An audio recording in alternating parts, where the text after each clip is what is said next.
السلام عليكم ورحمة الله وبركاته. الحمد لله الذي أرسل رسوله بالهدى ودين الحق ليظهره على الدين كله ولو كره المشركون. أشهد أن لا إله إلا الله وحده لا شريك له، وأشهد أن سيدنا ونبينا محمدا عبده ورسوله لا نبي بعده. اللهم صل وسلم وبارك على هذا النبي الكريم سيدنا محمد وعلى آله وصحبه أجمعين. فيا عباد الله، أوصيكم وإياي بتقوى الله وطاعته لعلكم تفلحون. أعوذ بالله من الشيطان الرجيم. بسم الله الرحمن الرحيم. لقد كان لكم في رسول الله أسوة حسنة لمن كان يرجو الله واليوم الآخر وذكر الله كثيرا. وقال في آية الأخرى: هو الذي أرسل رسوله بالهدى ودين الحق ليظهره على الدين كله ولو كره المشركون. صدق الله العظيم. Hadirin kaum muslimin jamaah Jumat yang kami hormati, juga yang dimuliakan Allah Subhanahu wa taala. Marilah kita fokus pikiran beberapa menit untuk mendengar, mengkaji terhadap berbagai persoalan yang menyangkut dengan agama kita, agama Islam, agama satu-satunya yang diakui oleh Allah Subhanahu wa taala sebagai agama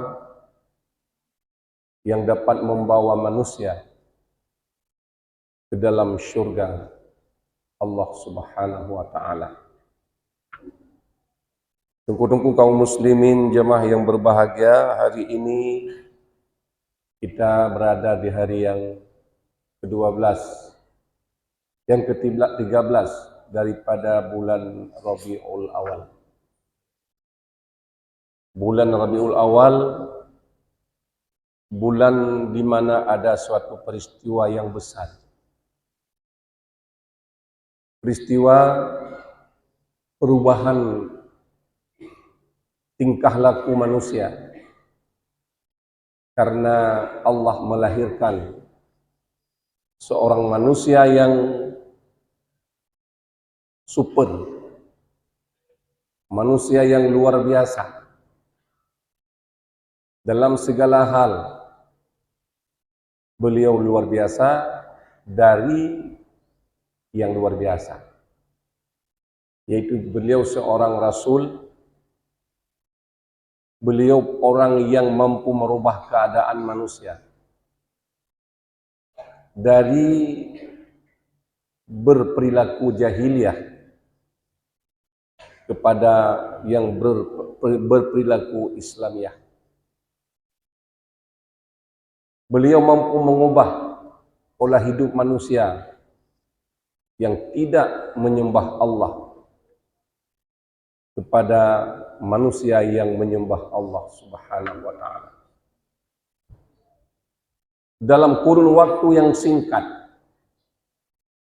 20 3 tahun lebih sedikit beliau sempurna, diakui oleh Allah Subhanahu wa taala. Di mana sempurnanya? Tatkala Rasulullah melakukan wukuf hajinya, haji wada, haji terakhir orang-orang yang berhaji bersama Rasulullah sallallahu alaihi wasallam. Di mana Allah katakan, "Al-yauma akmaltu lakum dinakum wa atmamtu alaikum ni'mati wa raditu lakumul Islam madinah." Hari ini kusempurnakan untukmu agamamu dan kucukupkan untukmu nikmatku dan kuridai, kusenangi Islam sebagai agamamu. Agama yang satu-satunya yang diakui oleh Allah di hari akhirat nanti, yaitu Islam. Hadirin kaum muslimin jamaah yang berbahagia, yang dimuliakan Allah Subhanahu wa taala, terbukti sempurnanya, terbukti cerdasnya Rasulullah sallallahu alaihi wasallam dalam kurun waktu 23 tahun lebih. Beliau mampu berubah sikap perilaku orang-orang jahiliyah yang pada dasarnya memusuhi kepada beliau, yang pada dasarnya tidak mau dengar beliau. Tapi pelan-pelan, sedikit demi sedikit, mampu menanamkan, mampu menegakkan 6 pondasi yang sangat kuat. 6 pondasi itu merupakan cikal bakal agama Islam, merupakan cikal bakal untuk bisa berdirinya Islam dengan baik, dan Islam itu merupakan agama ilmiah, bukan agama cerita-cerita, tapi agama ilmiah. Guru kaum muslimin jamaah yang berbahagia, sebagaimana kita tahu, yang pertama beliau mampu menegakkan dasar agama, yaitu akidah. Mampu merubah keadaan jahiliyah minasyirki ila tauhid, dari sikap musyrik kepada Allah dalam ucapan, dalam perbuatan, dalam i'tiqad. Mampu mengajak manusia daripada menyembah berhala kepada menyembah Allah Subhanahu wa taala. Dan diajarkan berbagai macam sudut pandang ilmu akidah. Diajarkan berbagai macam yang menyangkut dengan ilmu tentang tauhid, agar manusia pada waktu itu memahami dan mengerti bagaimana kita mentuhankan Allah. Memang beliau adalah Tuhan satu-satunya. Di pedang akidah, Islam ini tanpa akidah tidak ada. Maka duluan pendidikan yang diajar oleh Rasulullah sallallahu alaihi wasallam, pendidikan akidah, pendidikan tauhid. Kita lihat banyak orang yang bisa agama hari ini, tapi di sana pula yang mengerjakan berbagai macam kesalahan. Kenapa? Karena belum mantapnya akidah, baru bisa cerita, baru bisa ngomong. Belum sampai ke hati nurani, ke lubuk hati yang dalam. Oleh karena itu, pendidikan pertama yang diajar oleh Rasulullah sallallahu alaihi wasallam, pendidikan tauhid, 10 tahun di Mekah beliau tidak diajarkan oleh Allah, tidak diperintah oleh Allah untuk melaksanakan salat, tidak diperintahkan oleh Allah untuk melaksanakan mengerjakan puasa, dan tidak diperintahkan untuk menunaikan haji. Hadirin kaum muslimin jemaah yang berbahagia yang dimuliakan Allah Subhanahu wa taala. Tapi selama kurun waktu di Mekah semata-mata memperkenalkan Allah. Siapa saja yang kalau sudah kenal Allah, walau dia tinggal di Cina, dia akan setia kepada Islam. Tapi kalau yang belum kenal Allah, walau tinggal di Mekah, dia akan memusuhi Islam. Tunggu-tunggu kaum muslimin jamaah yang berbahagia yang dimuliakan Allah Subhanahu wa taala. Ini pendidikan pertama yang diajarkan oleh Nabi, yang ditanamkan dalam hati nurani para keluarga, sebahagian daripada keluarga dan sebahagian daripada orang-orang Mekah, orang Madinah, dan sebahagian besar daripada sahabat-sahabatnya. Karena yang dikatakan sahabat pasti baik. Tunggu-tunggu kaum muslimin jemaah yang berbahagia. Yang kedua, beliau mengajarkan, mengajak manusia dari jahil kepada berilmu, minal jahli ilal ulum. Manusia yang jahil namanya tentang jahiliyah.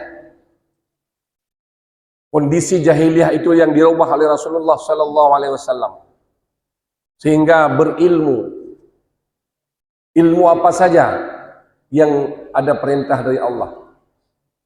Dalam konteks yang besar ada 3 macam ilmu yang wajib kita ketahui. Yang pertama, ilmu tauhid. Yang kedua, ilmu fiqh. Yang ketiga, ilmu tasawuf atau ilmu akhlak. Di zaman Nabi tidak disebutkan ini tauhid, ini fiqh, ini tasawuf, tidak disebutkan di zaman Rasulullah. Kenapa? Karena di tubuh beliau adalah semua 3 ilmu itu melekat. Maka tatkala Rasulullah sudah wafat, tidak ada lagi contoh, tidak ada lagi orang yang seperti beliau bisa dicontoh. Maka wajar Allah katakan, laqad kana lakum fi Rasulillahi uswatun hasanah. Benar-benar pada diri Rasul itu menjadi contoh teladan untukmu. Tapi setelah Nabi wafat tidak ada lagi, tinggal Abu Bakar, tinggal Umar, tinggal Utsman dan Ali. Tapi tidak selevel. Tidak 100% selevel. Pernah satu hari Abu Bakar pulang ke rumah tatkala Rasulullah sudah meninggal. Tanya kepada ananda beliau Siti Aisyah. Apa yang ditanya? Ya wahai putriku, apakah perbuatanku sama dengan perbuatan Nabi?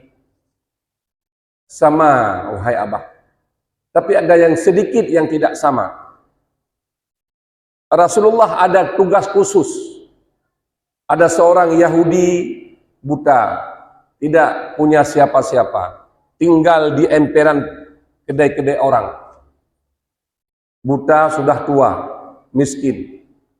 Rasulullah setiap pagi membawa roti yang akan untuk sarapan paginya dibelah 2. Susu yang akan diminum 1 gelas dibagi 2. Setengah untuk si buta itu, setengah untuk dirinya sendiri. Dan bukan bagus sambutannya, dimaki-maki oleh si Yahudi itu. Tapi Rasulullah tidak berkata satu patah pun. Didorong ke mulutnya roti itu, dimasukkan gelasnya, diminumkan air. Tatkala dia mau menelan, baru dicolok lagi rotinya. Kalau tidak, dia bersabar. Tapi Abu Bakar Siddiq begitu mendengar perkataan itu, beliau ingin tiru seperti Rasulullah. Tapi caranya yang dari jauh sudah diketahui oleh Yahudi itu. Dan begitu sampai ke situ, tatkala ditanya, siapa kau? Yang kasar, yang tidak sopan dengan orang tua. Katanya, aku Abu Bakar. Siapa Abu Bakar? Aku Abu Bakar, sahabat Rasulullah. Yang dulu, yang orang dulu siapa? Itu Rasulullah Muhammad SAW, Nabi yang diutus oleh Allah. Dia menangis, lalu kenapa dia tidak bilang dirinya Nabi? Aku mau beriman kepadanya. Orangnya sangat baik, tingkah laku, sikap, dan perkaan, dan tidak ada ngomong dengan kami. Hanya saya dikasih makanan dari setiap pagi. Ini yang tidak kau kerjakan, wahai Abah. Dikatakan oleh Siti Aisyah kepada Abu Bakar Siddiq. Maka Abu Bakar mau buat contoh seperti Nabi, tapi tidak 100% sama. Maka tengku-tengku kaum muslimin jamaah yang berbahagia, diajarkan oleh Nabi berbagai macam pandangan ilmu, berbagai macam sudut ilmu. Maka meyuhana ilmu tengku hansah ibadat. Hansah tak ibadat anak ilmu. Karena banyak orang yang ibadat itu tiruan, ikut-ikutan. Tidak belajar. Tapi kalau kita sedang belajar, ilmu belum betul, malaikat disuruh oleh Allah jangan tulis yang salah-salah. Tulis yang benar. Tetapi kalau kita tidak belajar, maka ditulis dua-dua. Yang benar tulis, yang salah tulis. Tunggu-tunggu kaum muslimin jamaah yang berbahagia. Kita lihat saja. Di zaman Imam Syafi'i, ada seorang mentaklikkan nikah istrinya dengan tinggal salat. Artinya, tidak akan kutinggalkan salat. Kalau kutinggalkan salat, jatuh talak istriku 3. Kata orang itu. Ternyata tinggal salat sekali. Begitu tinggal salat sekali, istrinya sangat cantik. Dia melepaskan istrinya, tidak rela. Lalu dia pergi ke Imam Syafi'i. Tanya sama Imam Syafi'i, saya sudah celaka wahai Syekh. Kenapa celaka? Karena saya taklik nikah saya dengan tinggal salat. Kalau aku tinggal salat akan jatuh talak saya 3. Maka saya sudah tinggalkan salat. Bagaimana saya dengan istri saya? Kata Imam Syafi'i, kesini kau. Kemudian ditanya oleh Imam Syafi'i, coba ceritakan kepada saya mana-mana yang dikatakan najis. Kemudian yang kedua, apa alat membersihkan najis? Dan berapa macam air yang suci menyucikan itu dibagi? Berapa macam air yang bisa menyucikan najis atau hadas dibagi berapa? Kemudian ditanya berapa macam rukun salat, syarat salat. Dan coba baca Fatihah. Coba baca tahiyat. Ternyata kata Imam Syafi'i setelah diceritakan oleh orang itu, bahwa kamu kembali kepada istrimu, nikahmu tidak jatuh.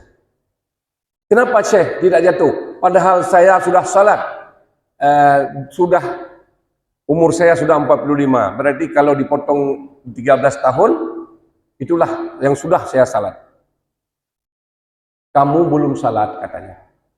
Satu kali pun belum salat kamu. Sejak kamu taklikkan nikahmu dengan tinggal salat kepada nikah istrimu dengan setengah salat, maka belum kamu salat sekalipun. Kenapa Syekh? Karena salatmu tidak benar.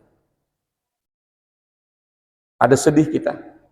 Salat sudah puluhan tahun. Ternyata sembahyang hana betul. Getulak oleh Allah Subhanahu wa taala. Ini kalau kita lihat isi-isi kitab, jangan kitab yang besar aja dulu. Apalagi kalau kita lihat macam kitab-kitab tuhfah. Baru kita lihat kitab Al-Bujari atau Inatul Talibin, banyak yang belum betul salat. Tapi malas belajar. Ini yang paling. Padahal Nabi sudah meninggalkan ilmu, berbagai macam ilmu, termasuk ilmu utamanya tentang salat. Karena salat sangat penting ilmu. Kalau puasa ilmunya cuma menjaga, bersabar. Tidak ada baca-baca dalam puasa. Dalam haji yang tidak ada wajib baca. Semua sunat. tapi orang tidak belajar tentang salat. Tunggu-tunggu kaum muslimin jemaah yang berbahagia yang dimuliakan Allah. Hadirin, tunggu-tunggu yang ulun tuan muliakan. Ini ilmu yang ditanam oleh Nabi. Karena tidak ada arti agama kalau tidak kita miliki ilmu. Orang-orang yang cerdas datang padahal orang itu tidak benar. Orang yang anti-Islam. Tetapi kita akan terpengaruh keluar dari Islam kalau tidak ada ilmu dengan tanpa kita sadari. Maka wate temang surga itu dithat temang surga. Gimana kata Allah? Wasari'u ila maghfiratin min rabbikum wa jannatin arduha as-samawati wal ard uiddat lil muttaqin. Wasari'u, segeralah kata Allah meraih keampunan daripada Tuhanmu yaitu Allah Subhanahu wa taala, karena Allah sudah mempersiapkan syurga seluas ruang angkasa dan bumi. Untuk siapa? Uiddat lil muttaqin, akan diserahkan kepada orang-orang takwa. Kalau kita lihat definisi daripada takwa, berapa orang yang takwa? Berapa persen? Sedikit sekali orang yang takwa kepada Allah. Sedikit sekali orang yang benar menjaga agama, sedikit. Yang benar-benar takwa kepada Allah sangat sedikit. Tunggu-tunggu kaum muslimin jamaah yang berbahagia. Ke orang itulah diserah surga itu yang Allah buat bagaikan ruas ruang angkasa dan bumi. Seluas 7 lapis langit dan 7 lapis bumi. Gejuk kurang takwa, maka seorang ada yang 1000 kamar surganya nanti diceritakan dalam kitab. Sidra orang yang takwa getamang dalam 1000 boh kamar sidra ke. Ditemani oleh bidadari-bidadari. Maka Nabi mengajarkan kita tidak akan berhenti tuntut ilmu. Utlubul ilma minal mahdi ilal lahdi. Tuntutlah ilmu sejak dari ayunan sampai ke liang lahat. Maka di Aceh diterjemah hadis tersebut. Natalqin leh kita nom mayat. Di samping natalqin wate kena mati. Tapi natalqin wate kita nom mayat kali getuk kubu wate segalong gua tungku-tungku. Natalqin mayat. Gepegah ba ahli kubu tersebut yang baru dikebumikan, bahwa kalau datang makhluk Allah 2 orang nanti, jangan takut kamu. Karena yang datang itu adalah 2 malaikat yang diutus oleh Allah, yang akan mensoalkan persoalanmu sejak kamu hidup di dunia. Yang pertama, man rabbuka, siapa Tuhanmu? Wa man nabiyuka, siapa nabimu? Wa ma dinuka, apa agamamu? Wa man ikhwanuka, siapa saudaramu? Persoalan hidup di dunia semua ditanya dalam kubur. Kalau kita dekat baik dengan manusia baik, dengan tetangga baik, karena kita sudah mengikuti sunnah agama Nabi, maka bisa kita jawab. Quran selalu kita baca, kita betulkan yang belum betul, maka kita bisa jawab. Tunggu-tunggu kaum muslimin jamaah yang berbahagia. Tetapi apabila di dunia tidak tersentuh dengan dunia semata-mata, maka tidak bisa jawab. Tatkala tidak bisa jawab, mulai situ kita disiksa oleh Allah Subhanahu wa ta'ala, kaum muslimin jamaah yang berbahagia. Kemudian di samping daripada itu, jangan kita anggap kita sudah pandai. Kami yang sudah belajar puluhan tahun belum pandai, belum tahu. Oleh karena itu, apalagi kita yang 1 minggu sekali tidak akan bisa tahu. Apalagi kalau sudah buka kitab yang tebal, ini penjelasannya sudah panjang. Tunggu-tunggu kaum muslimin jamaah yang berbahagia. Kemudian yang ketiga, mampu menanamkan sifat saling nasihat menasihati. Membawa manusia oleh Rasulullah, membawa pikiran dan akidah manusia minal adawah ilan nasihah, dari permusuhan selalu orang-orang Yahudi Mekah dulu saling bermusuhan. Karena orang yang dipandang orang hebat, orang yang sama tingkatnya dengan mereka. Yang miskin, yang kere dipandang orang yang hina. Padahal di hadapan Allah tidak ada yang hina. Yang ada perbedaan di hadapan Allah yaitu siapa yang lebih takwa di hadapan Allah Subhanahu wa taala. Kemudian yang keempat, yaitu minal mubazziri ila zuhdi, merubah sikap manusia yang hidupnya mubazir. Kita lihat sekarang di kenduri, di warung-warung, semua sikapnya mubazir, yang tidak perlu sudah dibeli. Padahal banyak orang yang miskin, tidak ada yang peduli. Duku-duku kaum muslimin jamaah yang berbahagia. Bohbu penuh pingan, anabi pajuh bohinan. Itu sikap innal mubadziri kanu ikhwana syayatin. Bahwa sungguh mubadzir itu adalah temannya syaitan, but syaitan. Wa kana syaitanu li rabbih kafura, sedangkan syaitan terhadap Tuhannya adalah ingkar, kufur. Tunggu-tunggu jamaah yang berbahagia yang dimuliakan Allah. Kemudian yang kelima, yaitu mengajak manusia minat tafarruqi ilal ittihadi, ilal ijtima'i. Jadi orang pecah belah diajak agar bersatu padu. Karena kita kalau umat Islam bersatu, semua apa yang kita rencanakan ingin kerjakan berhasil. Tapi hari ini cukup dengan satu Indomie, satu bambu beras bisa hancur berantakan. Maka mudah orang-orang yang anti-Islam, orang yang musuh kepada Islam menghancurkan Islam sangat mudah. Tunggu-tunggu kaum muslimin jamaah yang berbahagia yang dimuliakan Allah Subhanahu wa taala.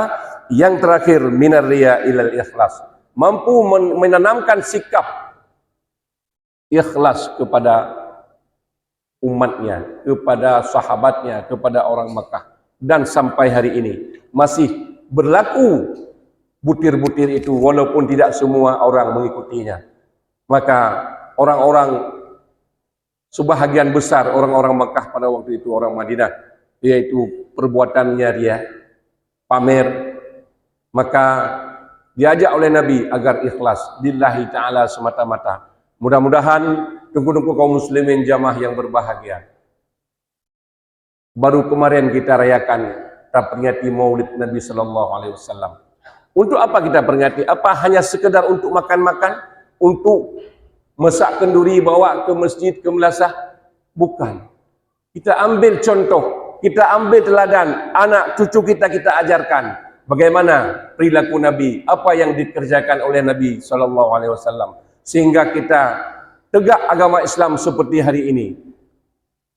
Kuat agama Islam, agama ilmiah, agama yang penuh dengan ilmu pengetahuan. Semua dalam Islam bisa menjawab. Semua dengan Islam bisa terjawab. Semua persoalan-persoalan hidup manusia. Tetapi apabila kita jauh daripada agama, maka hanya kita berpikir sendiri atau kita tanya kepada ahli-ahli dialog, ahli spiritual. Kalau tidak menggunakan agama, yang berak rubrik Serambi Indonesia, yang berak rubrik majalah Amanah, yang menjawab bukan orang alim, bukan orang saleh, maka yang menjawab dengan yang dijawab itu jauh meleset yang sebenarnya. Tunggu-tunggu kaum muslimin jamaah yang berbahagia, maka tanyalah kepada kitab-kitab yang dikarang oleh ulama-ulama sufi. Di situ ada jawabannya kalau kita mau percaya. Hanya ini yang dapat kami sampaikan tunggu-tunggu kaum muslimin yang berbahagia sebagai bukti kita cinta kepada Nabi. Kata Allah Subhanahu wa taala, "Qul in kuntum tuhibbunallah fattabi'uni yuhibbukumullah wa yaghfir lakum dzunubakum wallahu ghafurur rahim." Qul Muhammad, katakan kepada mereka, in kuntum tuhibbunallah, jika kamu mencintai Allah, fattabi'uni, ikut aku. Bilang kepada mereka, kakak cinta Allah, cinta, ikut aku, kata Nabi. Kalau kau ikut aku, yuhibbukumullah, Allah pasti mencintaimu. Bukan sekedar mencintai, wa yaghfir lakum dzunubakum, dan diampun dosa-dosa oleh Allah. Wallahu ghafurur rahim, apalagi Allah itu bersifat dengan ghafurur rahim, maha memaafkan, lagi maha penyayang. Tunggu kaum muslimin jamaah. Sekarang ada orang berpendapat, saya enggak ikut Nabi, saya hanya ikut Allah.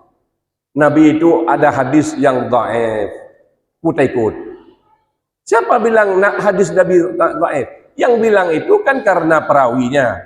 Di zaman Nabi tidak ada istilah dhaif, tidak ada istilah kuat. Semua itu adalah pedoman. Tuhan-tuhan jamaah yang berbahagia. Oleh karenanya, tanya tugas. Ya tuntut ilmu minal mahdi ulum katuha ada tuha ya bercit. Mana buka gelam termu berubut tu. Tunggu kaum muslimin jamaah yang berbahagia, mudah-mudahan ini yang dapat kami sampaikan. Lebih dan kurang kami mohon diperbanyak maaf. Apabila ada yang benar, inilah pelajaran kepada kami dan kepada kita yang hadir pada hari yang mulia ini. Mudah-mudahan kita dengan memperingati Maulid kemarin, kita dapat mengambil contoh teladan pada diri Rasulullah sallallahu alaihi wasallam. Sebab kita ceritakan Nabi hansip buku. Kita ceritakan kehidupan Nabi hansip buku, hansip ke pegah leuro. Bagi orang dia pegah, orang dia pegah tak ada depo pegah. Tunggu kaum muslimin jemaah. Oleh karenanya, maka peringati Maulid di samping kita bersyukur kepada Allah terhadap rezeki yang Allah berikan kepada kita, tacok sebacut tersumbangkan kepada orang-orang yang kadang-kadang tidak mampu, atau kepada orang-orang miskin, kepada fakir miskin, kepada anak yatim.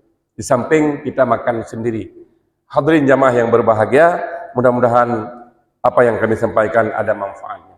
Amin. Allahumma amin ya rabbal alamin. Alhamdulillah alladzi an'ama 'alaina bi ni'matil iman wal islam. والذي أمرنا بإقامة الصلاة والصيام وغيرهما من أركان الإسلام. أشهد أن لا إله إلا الله وحده لا شريك له الخالق المنان. وأشهد أن سيدنا ونبينا محمدا عبده ورسوله أرسله إلى جميع العالم. اللهم صل وسلم على سيدنا محمد وعلى آله وأصحابه ذوي الكرام. فيا عباد الله اتقوا الله حق تقاته ولا تموتن إلا وأنتم مسلمون. أعوذ بالله من الشيطان الرجيم. بسم الله الرحمن الرحيم. لقد كان لكم في رسول الله أسوة حسنة لمن كان يرجو الله واليوم الآخر وذكر الله كثيرا. بارك الله لي ولكم في القرآن الكريم ونفعني وإياكم بما فيه من الآيات والذكر الحكيم وتقبل مني ومنكم تلاوته إنه هو السميع البصير.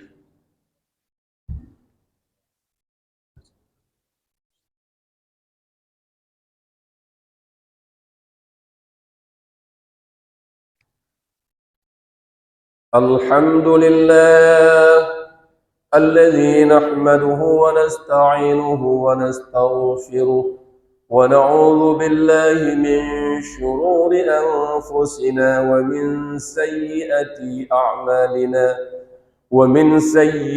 أعمالنا من يهده الله فلا مضل له ومن يضلله فلا هادي له. أشهد أن لا إله إلا الله وحده لا شريك له وأشهد أن سيدنا ونبينا محمدا عبده ورسوله لا نبي بعده. اللهم صل وسلم على سيدنا محمد وعلى آله وأصحابه ومن تبعه ووالاه. فيا عباد الله اتقوا الله حق تقاته ولا تموتن إلا وأنتم مسلمون. أعوذ بالله من الشيطان الرجيم. بسم الله الرحمن الرحيم. هو الذي أرسل رسوله بالهدى ودين الحق ليظهره على الدين كله ولو كره المشركون إن الله وملائكته يصلون على النبي يا أيها الذين آمنوا صلوا